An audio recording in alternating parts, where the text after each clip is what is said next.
वज़ीर-ए-आज़म नरेंद्र मोदी आज नई दिल्ली में प्रधानमंत्री किसान सम्मान सम्मेलन का करेंगे इफ्तिताह। वज़ीर-ए-आज़म किसान सम्मान निधि की 16,000 करोड़ रुपए की 12वीं किस्त करेंगे जारी। मुतादिद मंसूबों का किया जाएगा इफ्तिताह। वज़ीर-ए-आज़म ने कहा, हुकूमत किसानों की जिंदगी आसान बनाने के लिए है पुरअज़्म।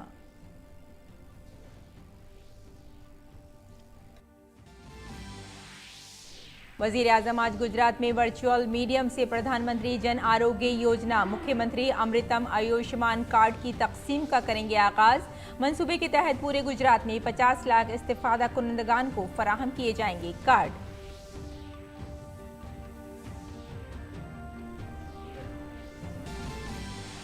दिल्ली एक्साइज पॉलिसी में मुबैना बेज़ाब्तगियों के ताल्लुक से सीबीआई आज दिल्ली के नायब वज़ीर आला मनीष सिसोदिया से करेगी पूछताछ। मनीष सिसोदिया सुबह 11 बजे सीबीआई हेडक्वार्टर में होंगे पेश। कांग्रेस पार्टी के नए सदर के लिए आज हो रहे हैं इंतखाबात। दिल्ली समेत मुल्क भर में पार्टी के पोलिंग स्टेशनों पर डाले जाएंगे वोट। कांग्रेस लीडर मल्लिकार्जुन खड़गे और शशि थरूर के दरमियान है सीधा मुकाबला। ओपेक ममालिक ने की तेल में कटौती के फैसले की हिमायत। अमेरिका ने फैसले की मजम्मत करते हुए कहा कि इससे रूस को मिलेगी मजीद मजबूती। सऊदी अरब ने की अमेरिका के इल्जामात की तरदीद। कहा, यूक्रेन के साथ जारी जंग में नहीं की जा रही है रूस की हिमायत।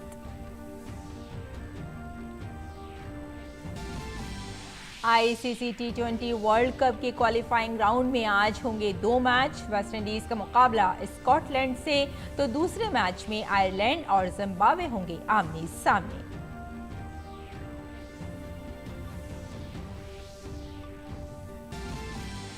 और भुवनेश्वर के कलिंगा स्टेडियम में फीफा अंडर 17 खातून आलमी कप 2022 के अपने आखिरी ग्रुप ए के मुकाबले में मेजबान भारत और ब्राजील के दरमियान मुकाबला। भारत पहले ही मुकाबले से हो चुका है बाहर।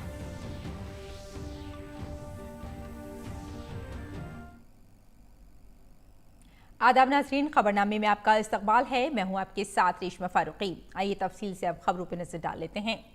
वज़ीर-ए-आज़म नरेंद्र मोदी आज नई दिल्ली में वाक़ई ज़रई तहक़ीक़ के भारतीय इदारे में 2 रोज़ा पीएम किसान सम्मान सम्मेलन 2022 का इफ्तिताह करेंगे। ये इनेकाद मुल्क भर के 13,500 किसानों और तकरीबन 1500 ज़रई स्टार्टअप्स को एक प्लेटफॉर्म पर ले आएगा। इस प्रोग्राम में मुख्तलिफ इदारों के 1 करोड़ से ज़्यादा किसानों के वर्चुअली शिरकत करने की उम्मीद है। वज़ीर-ए-आज़म इस इनेकाद के दौरान प्रधानमंत्री किसान सम्मान निधि के तहत डीबीटी के जरिए 16,000 करोड़ रुपए की 12वीं किस्त जारी करेंगे। वज़ीर-ए-आज़म केमिकल और फर्टिलाइज़र की वजारत के तहत 600 प्रधानमंत्री किसान समृद्धि मराकज़ का इफ्तिताह करेंगे। इस मंसूबे के तहत मुल्क में फर्टिलाइज़र की थोक दुकानों को मरहलेवार तरीके से PMKSK में तब्दील किया जाएगा। वज़ीर-ए-आज़म मोदी ज़रई स्टार्टअप्स कॉन्फ्रेंस और नुमाइश का भी इफ्तिताह करेंगे। वज़ीर-ए-आज़म नरेंद्र मोदी आज शाम गुजरात में वीडियो कॉन्फ्रेंसिंग के जरिए PMJAY-MA स्कीम आयुष्मान कार्ड की तकसीम शुरू करेंगे। मुस्तफ़ीदीन के EKYC को मुकम्मल करने के बाद कौमी सेहत की अथॉरिटी के पैनल में मौजूद एजेंसियों के जरिए गुजरात भर में सभी मुस्तफ़ीदीन को 50 लाख रंगीन आयुष्मान कार्ड उनके घरों पर तकसीम किए जाएंगे। ख्याल रहे कि गुजरात के इस वक्त के वज़ीर आला के तौर पर वज़ीर-ए-आज़म ने गरीब शहरियों को बीमारी और इलाज के गैर ज़रूरी खर्च से बचाने के लिए 2012 में मुख्यमंत्री अमृतम MA योजना शुरू की थी। साल 2014 में MA योजना की तौसी उन कुनबों को कवर करने के लिए की गई जिनकी सालाना आमदनी की हद 4 लाख रुपए तक थी। बाद में इस मंसूबे की कई दीगर ग्रुपों के लिए भी तौसी की गई। इस मंसूबे को मुख्यमंत्री अमृतम वात्सल्य MV योजना की शक्ल में नया नाम दिया गया। मंसूबे की कामयाबी के तजुर्बे से मुतासिर होकर वज़ीर-ए-आज़म ने 2018 में आयुष्मान भारत प्रधानमंत्री जन आरोग्य योजना की शुरुआत की थी। ये दुनिया की सबसे बड़ी सेहत स्कीम है और हर कुनबे को सालाना 5 लाख रुपए तक का कवरेज देती है। अगली खबर की जानिब बढ़ते हैं। दिल्ली की आबकारी पॉलिसी में हुई बदनवानी के इल्जामात के ताल्लुक से केजरीवाल हुकूमत की मुश्किलें बढ़ गई हैं। मामले की जांच कर रही सीबीआई ने पूछताछ के लिए नायब वजीर आला मनीष सिसोदिया को आज पूछताछ के लिए बुलाया है। केजरीवाल हुकूमत पर दिल्ली की नई आबकारी पॉलिसी के तहत 144 करोड़ रुपए की आमदनी के नुकसान का इल्जाम है। फिलहाल मनीष सिसोदिया ने ट्वीट करके इत्तला दी है कि वो पूछताछ में मुकम्मल ताउन करें। बीजेपी लीडर मनोज तिवारी और विजेंद्र गुप्ता की अर्जी पर सुप्रीम कोर्ट आज अपना फैसला सुनाएगा। ये मुकदमा दिल्ली के नायब वजीर आला मनीष सिसोदिया की तरफ से दायर हत्या-ए-इज्जत के मुकदमे से मुताल्लिक है। सिसोदिया ने ये मुकदमा 2019 में दिल्ली में स्कूल की इमारतों की तामीर में घपले के इल्जाम में दायर किया था। बीजेपी लीडरों ने इस केस को मनसूख करने का मुतालबा किया है। दिसंबर 2020 में दिल्ली हाई कोर्ट ने बीजेपी लीडरों के मुतालबे को ठुकरा दिया था।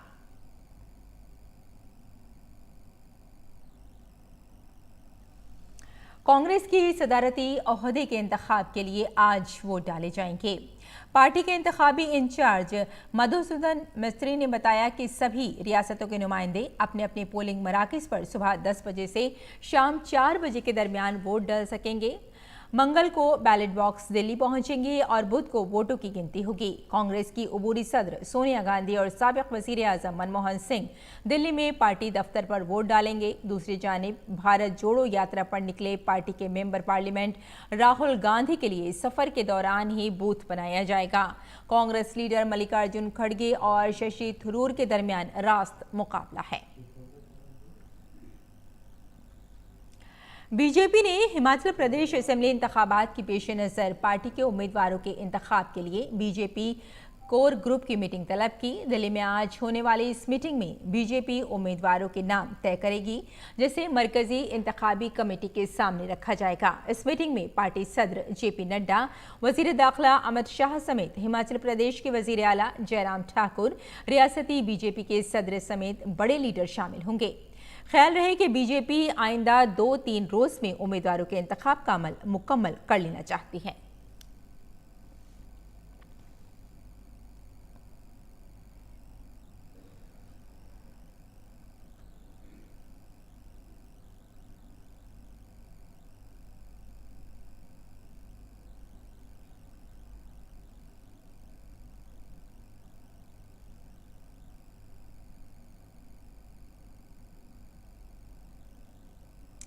मरकजी वजीर दिफा राजनाथ सिंह आज से गुजरात के 4 रोज़ा दौरे पर रहेंगे। इस दौरान वो आज गांधीनगर में नेशनल डिफेंस यूनिवर्सिटी के कन्वोकेशन से खिताब करेंगे।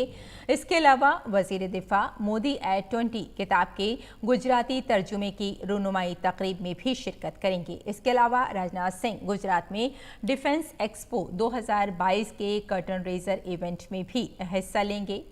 ख्याल रहे कि DRDO 18 से 22 अक्टूबर तक गांधीनगर में डिफेंस एक्सपो 2022 का इनेकाद करेगा, जिसमें स्ट्रेटेजिक और टेक्निकल हथियारों के निज़ाम, दिफाई आलात और टेक्नोलॉजी समेत 430 मसनूआत की एक तफसीली सीरीज दिखाई जाएगी। इसके अलावा वजीर दिफा गांधीनगर में 12वीं डिफेंस एक्सपो के दौरान भारत अफ्रीका दिफाई बातचीत के दौरान अफ्रीकी ममालिक के वज़राए दिफा की मेज़बानी करेंगे।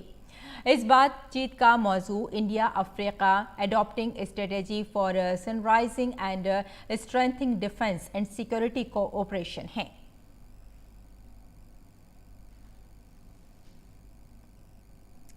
मुल्क भर में लोगों को सस्ती कीमतों पर इस्तेमाल होने वाली दवाएं फराहम कराने के लिए मरकजी हुकूमत की जानिब से वजीर आज़म जन औषधि प्रोजेक्ट मराकज़ की शुरुआत की गई है।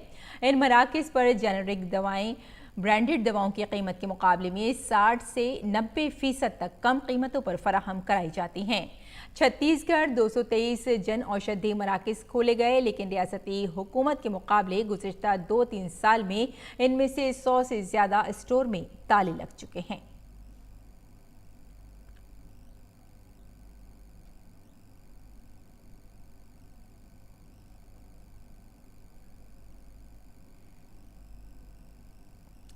अक़वाम मुत्तहिदा ने वज़ीर आज़म नरेंद्र मोदी की पहल पर साल 2023 को इंटरनेशनल मिलेट ईयर करार दिया है। हुकूमत की इस इक़दाम से मुल्क और बैरून मुल्क न्यूट्री सीरियल्स के बारे में बेदारी बढ़ाने के साथ साथ उनकी बरामद में भी इजाफा होगा। पेश है ये रिपोर्ट। वज़ीर-ए-आज़म नरेंद्र मोदी की पहल पर सरकार ने अक़वाम मुत्तहिदा के सामने साल 2023 को इंटरनेशनल मिलेट ईयर ऐलान करने की तजवीज़ पेश की थी। भारत की तजवीज़ को 72 ममालिक की हिमायत मिली और अक़वाम मुत्तहिदा की जनरल असम्बली ने साल 2023 को मोटे अनाज का बैनुल अक़वामी साल ऐलान कर दिया। मुल्क के नामवर ज़रूरी साइंसदान डॉक्टर R.K. पाल ने कहा कि भारत सरकार मोटे अनाजों को फरोग दे रही है। मिलेट्स अगर देखा जाए सारे विश्व में ये 6 नंबर का सीरियल्स है और ये सीरियल इतना इम्पोर्टेंट है।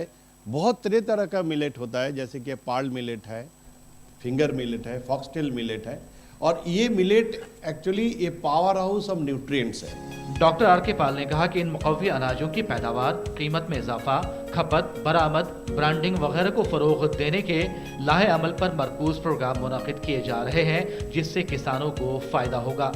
वैल्यू एडिशन का जो है मिलेट का बहुत ज़बरदस्त स्कोप है, क्योंकि सबसे पहले जो इम्पोर्टेंट जो है ये मिलेट्स के जो जहाँ जहाँ ये ग्रो होता है इसके लिए ज़्यादा इनपुट नहीं लगता। इसका बहुत सारे प्रोडक्ट्स बन सकता है, जैसे कि मिलेट का आटा, हाँ, मिलेट का लड्डू।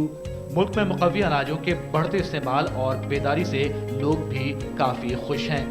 ज्वार, बाजरा, रागी आदि इन मोटे अनाज को यूनाइटेड नेशन ने 2023 को ईयर ऑफ मिलेट घोषित किया है। ये भारत के लिए ही नहीं बल्कि भारत से दूर रहने वाले लोग और भारत के किसानों के लिए ये बहुत अच्छी बात है। वाज़ेह रहे कि मोटे अनाजों में प्रोटीन, फाइबर, मादनियात, आयरन और कैल्शियम खातिर खाह मकदार में पाए जाते हैं। इसलिए हुकूमत हिंद एक रोड मैप तैयार कर इन्हें न सिर्फ मुल्क और दुनिया में इनके तई बेदारी पैदा कर रही है, बल्कि धूमधाम से इंटरनेशनल ईयर ऑफ मिलेट्स मनाकर मुक़व्वी अनाजों के तई हुकूमत हिंद के नजरिए की निशानदेही भी कर रही है। प्रधानमंत्री नरेंद्र मोदी ने मोटे अनाजों को बढ़ावा देने के लिए एक और जहां इन्हें न्यूट्री सीरियल्स का नाम दिया है, वहीं दूसरी ओर अंतर्राष्ट्रीय स्तर पर इनको बढ़ावा देने के लिए संयुक्त राष्ट्र संघ के जरिए मिलेट्स ईयर 2023 घोषित करवाने का महत्वपूर्ण काम भी किया है। निश्चित तौर पर सरकार के इस सार्थक प्रयास से एक और जहां न्यूट्री सीरियल्स को बढ़ावा मिलेगा, वहीं दूसरी ओर अंतर्राष्ट्रीय स्तर पर इनकी बिक्री बढ़ने से किसानों को इन उत्पादों के वाजिब दाम भी मिलेंगे। मेरे सहयोगी कैमरामैन हरजीत सिंह बाबा के साथ मोपी यादव, DD न्यूज, दिल्ली। और इलेक्ट्रॉनिक्स और आईटी के मरकजी वजीर मुमलिकत राजीव चंद्रशेखर आज गांधीनगर में पहले Semicon India future design road show को झंडी दिखाएंगे। Semicon India future design Bharat में सेमीकंडक्टर डिज़ाइन स्टार्टअप इकोसिस्टम को फ़रोग़ देगा। इससे एक सेमिकॉन सिटी के तौर पर गुजरात के धुलेरा को बहुत फ़ायदा होगा। इलेक्ट्रॉनिक्स और आईटी के मरकजी वज़ीर मुमलिकत राजीव चंद्रशेखर ने कहा कि वज़ीर-ए-आज़म नरेंद्र मोदी का मकसद सेमीकंडक्टर डिज़ाइन और इख्तिरा के मैदान में भारत को एक आलमी मरकज़ के तौर पर कायम करना है।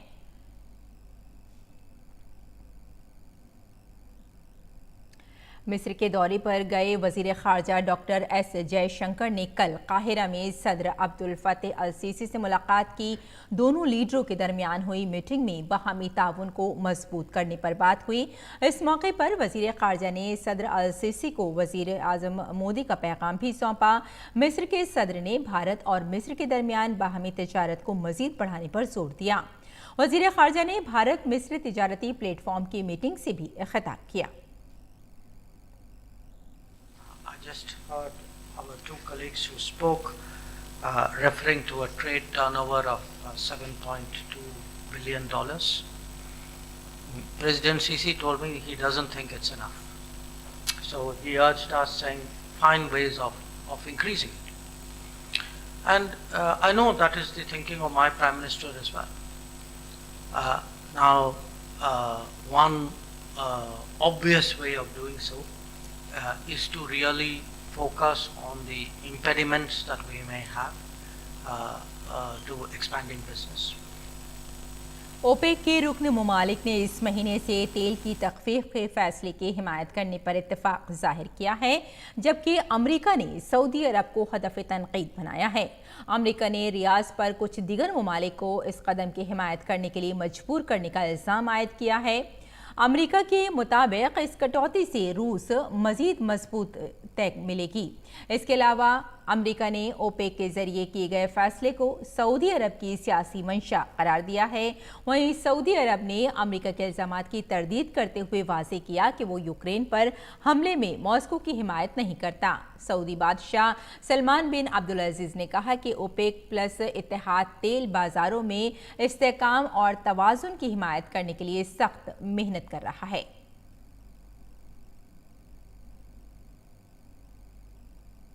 और यूक्रेन के डॉनबॉस इलाके के 2 शहरों के आसपास रूस का हमला जारी है। यूक्रेन के सदर व्लादिमीर ज़ेलेंस्की ने कल अपने वीडियो खिताब में बताया कि डॉनबॉस में जारी लड़ाई में अहम हॉटस्पॉट सोलेदार और बाखमत शहर में यहां शदीद जंग जारी है। इसके अलावा उन्होंने यूक्रेन के शहरियों को बिजली बचाने के लिए भी कहा है। ज़ेलेंस्की ने कहा कि लोगों को शाम 5 बजे से 11 बजे तक बिजली की खपत को कम करना चाहिए।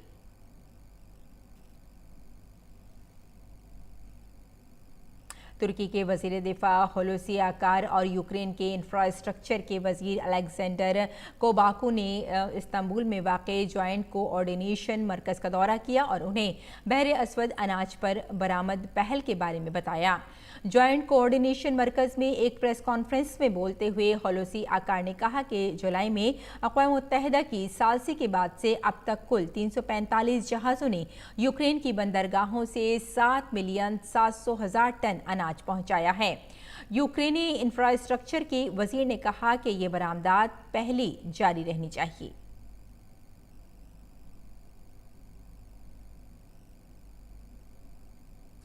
और ईरान के सदर इब्राहिम रईसी ने अपने मुल्क और दुनिया भर में तबाही, दहशत, फसादात और अफरा तफरी को फ़रोग़ देने के लिए अमेरिका को कसूरवार करार दिया है।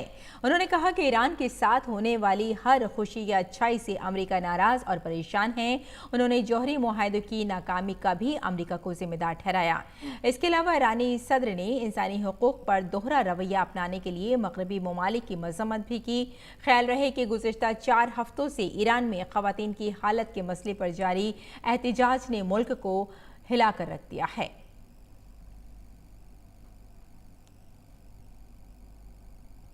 इटली की राजधानी रोम के लोगों ने गैस और बिजली की बढ़ती कीमतों के खिलाफ एहतजाज किया। इस मुजाहरे में तकरीबन 100 लोगों की भीड़ सड़कों पर उतरी।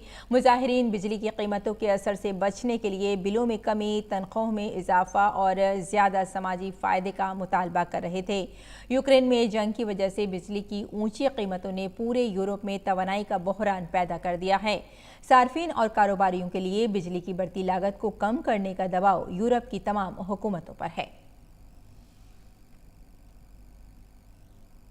और खेल की खबरों में आईसीसी T20 वर्ल्ड कप में आज क्वालिफाइंग राउंड के 2 मैच खेले जाएंगे। पहले राउंड के ग्रुप बी में वेस्ट इंडीज़ का मुकाबला स्कॉटलैंड से हो रहा है। वेस्ट इंडीज़ ने टॉस जीतकर गेंदबाजी का फैसला किया। 2 बार की चैंपियन वेस्ट इंडीज़ की टीम को इस फॉर्मेट में काफ़ी खतरनाक समझा जाता है।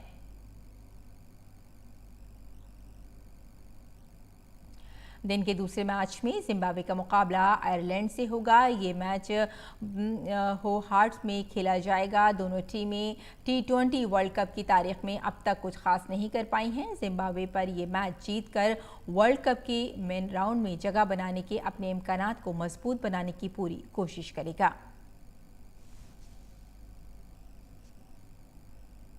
T20 वर्ल्ड कप में 23 अक्टूबर को होने वाले भारत पाकिस्तान मुकाबले से पहले भारत को 2 वार्म अप मैच खेलने हैं।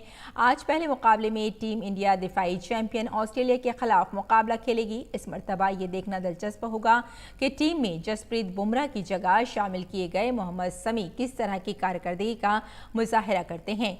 ताज़ा इत्तलात के मुताबिक ऑस्ट्रेलिया ने टॉस जीतकर बल्लेबाजी का फैसला किया है।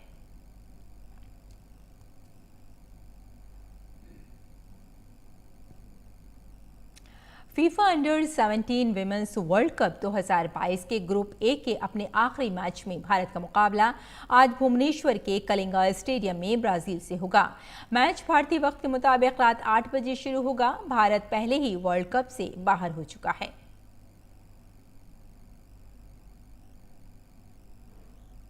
और नाज़रीन, आइए अब एक नज़र डाल लेते हैं दिल्ली से शाये कुछ उर्दू अखबारात पर।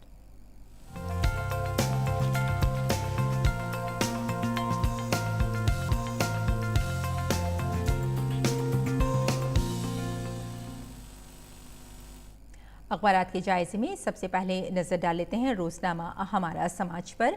हमारे समाज के सफ़े अव्वल की सुर्खी है 75 अजला में 75 डिजिटल बैंकिंग यूनिट्स का इफ्तिताह किया गया। वज़ीर आज़म ने इस मौके पर कहा कि बैंकिंग खदमात घर घर पहुँचाना हमारी अव्वलिन जिम्मेदारी बन जाती है। और साथ में वज़ीर आज़म ने ये भी कहा है कि बैंक अकाउंट की ताकत पूरा मुल्क इस वक्त देख रहा है। और नाज़रीन, इसी अखबार की एक और सुर्खी है, उस पर नज़र डाल लेते हैं कि शुरू हो गई है हिंदी में MBBS की तालीम और शाह ने जारी की निसाबी किताबें। वाकई ये एक अच्छी खबर है। मरकज़ी वज़ीर दाखिला अमित शाह ने इस मौके पर यह भी कहा कि अंग्रेज़ी और जहनी सलाहियत का आपस में कोई ताल्लुक़ नहीं है। लोगों को अंग्रेज़ी ज़बान से बाहर आने की शदीद ज़रूरत है। और अब नज़र डाल लेते हैं रोज़नामा हिंदुस्तान एक्सप्रेस पर। हिंदुस्तान एक्सप्रेस की ये सुर्खी है कि घाघरा ने मचाई तबाही, पुश्ता टूट चुका है पूरी तरह से और घाघरा नदी से जो पानी बह रहा है उससे लोग बहुत ज़्यादा परेशान हैं और इसे सही कराने की अपील भी बार बार कर रहे हैं ताकि सभी को परेशानियों से बचाया जा सके। और अब नज़र डाल लेते हैं रोज़नामा राष्ट्रीय सहारा पर। राष्ट्रीय सहारा की सुर्खी है कि बड़े उलटफेर में नामीबिया ने श्रीलंका को शिकस्त दे दी है। और ICC T20 वर्ल्ड कप के इफ्तिताही मैच में जॉन की ऑल राउंडर कारकर्दगी जो नज़र आई वो वाकई काबिल तारीफ़ है। और अब आपको बता देते हैं कि आज है सर सैयद डे, यानी कि यौम पैदाइश है सर सैयद डे का। और इसी मौके पर कई अखबारात ने सर सैयद डे की जो ख़बरें हैं उन्हें अपने कई अखबारात में शाये किया है। दानिश्वरों ने इजहार ख्याल करके कहा है कि सर सैयद तालीम के साथ साथ तंजीम को भी बेहद ज़रूरी समझते थे, यानी जहाँ तालीम ज़रूरी है उनका कहना था कि स्कूल और कॉलेजेस भी होना शदीद ज़रूरी है ताकि तालीम को फ़रोग़ दिया जा सके। और इसी अखबार के एक और सफ़े पर नज़र डालते हैं आपको, जैसे कि अभी हमने बताया कि आज सर सैयद डे मनाया जा रहा है। इसी ताल्लुक़ से रोज़नामा राष्ट्रीय सहारा ने एक मज़मून भी शाये किया है इसी मुनासबत से। और इसमें बताया गया है कि सर सैयद मोहसिन कौम थे और साथ ही उन पहलुओं पर भी रोशनी डाली गई है जिन लम्हों में या फिर जिन वक्तों में सर सैयद अहमद ख़ान ने तालीम को आगे बढ़ाया है और तालीम के लिए अपनी ज़िंदगी उन्होंने सर्व कर दी। तो नाज़रीन, ये था अखबारात का मुख्तसर जायज़ा। और आइए बुलेटिन की जानिब लौटते हैं और कुछ दीगर ख़बरों पर नज़र डाल लेते हैं। आपको बता दें कि हमारा मुल्क देहातों में आबाद है। महात्मा गांधी ने कहा था कि गाँव के बगैर हिंदुस्तान का तस्वुर मुमकिन नहीं है, इसलिए ज़रूरी है कि गाँव बेहतर से बेहतर हों। गाँव उसी वक्त मिसाली कहलाएगा जब वहाँ के लोगों को मजदूरी के लिए कहीं बाहर ना जाना पड़े, इलाज मुआलजे और बच्चों की अच्छी तालीम के लिए शहर के स्कूलों में ना जाना पड़े। तो आइए आज हम आपको एक ऐसे ही मिसाली गाँव लिए चलते हैं। गाँव की मिट्टी और गाँव की खुशबू जिसे हर इंसान अपने दिल में रखता है, लेकिन अक्सर काम की वजह से आदमी शहरों में मुंतकिल हो जाया करता है और उसका गांव कहीं पीछे रह जाता है। लेकिन जरा यहाँ रुकिए, आइए आपको एक ऐसे गांव से मिलवाते हैं जो मुल्क का मिसाली गांव है, जहाँ से लोग मुंतकिल नहीं होते बल्कि शहरों से गांव में जाते हैं। अवामी शिराकत की बेहतरीन मिसाल गांधीनगर जिले के छतराल के करीब बिलेश्वरपुरा गाँव। इस गांव में तमाम बुनियादी सहूलियात मौजूद हैं जिनका तस्वुर आप एक मिसाली गांव के तौर पर कर सकते हैं और इसके पीछे गांव वालों की अनथक मेहनत है। मेरा गांव कलोल तालुका गांधीनगर डिस्ट्रिक्ट का गांव है, जिस गांव को सांसद आदर्श गांव में अमित शाह सर ने दत्तक लिया है। दत्तक लेने के बाद यहाँ पे विकास के सारे हुए काम हुए हैं। हमारे गांव में बिलेश्वरपुरा गांव में आरोग्य लगती सेवाएं मिलती है। पंचायत में 7-12 light bill, gas bill, PM किसान की entry, withdrawal, money transfer, railway booking, ये सारी सुविधाएं मिलती है। पब्लिक को पहले यहाँ से बाहर जाना पड़ता था, वो अब गांव में ही सर्विस मिल जाती है। दूसरा, सांसद आदर्श में लेने के बाद मेरे गांव में बहुत सारे अच्छे काम हुए हैं और पब्लिक संतोष है।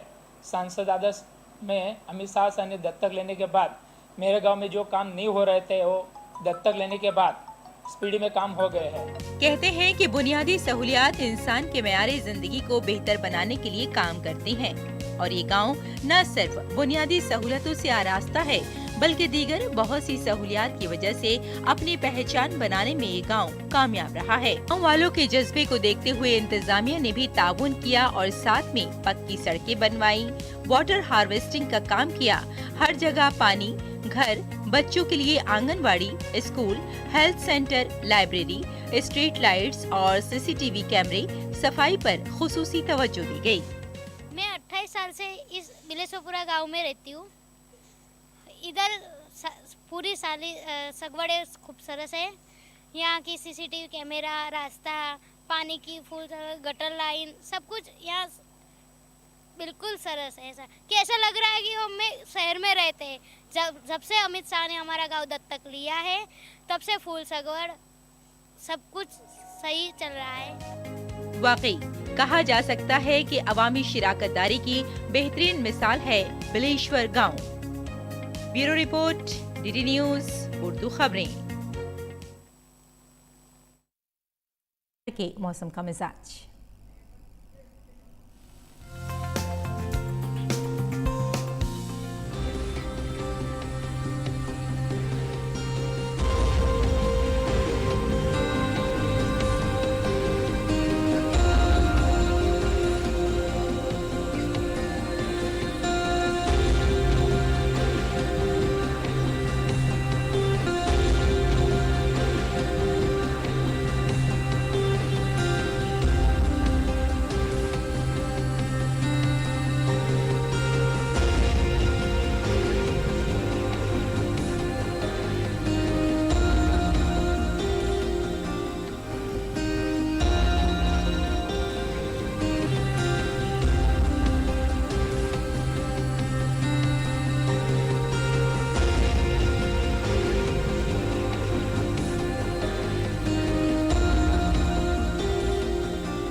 और नाजरीन, अब वक्त हुआ चाहता है आपसे रुखसत होने का, लेकिन इससे पहले हम आपको छोड़े जाते हैं बॉलीवुड की दुनिया में अपनी ज़बरदस्त अदाकारी से नाजरीन के दिलों पर राज करने वाली अदाकारा स्मिता पाटिल के बासदाबहार नगमों के साथ।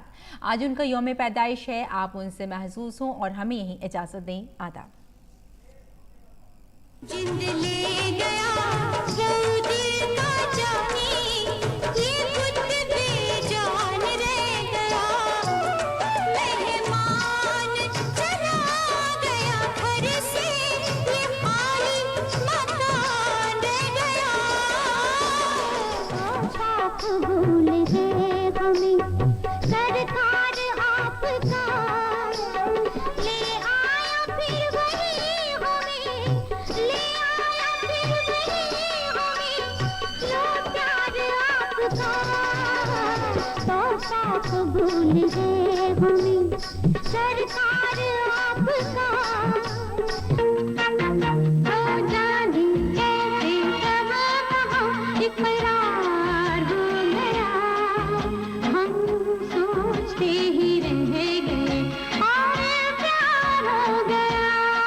ना खुदा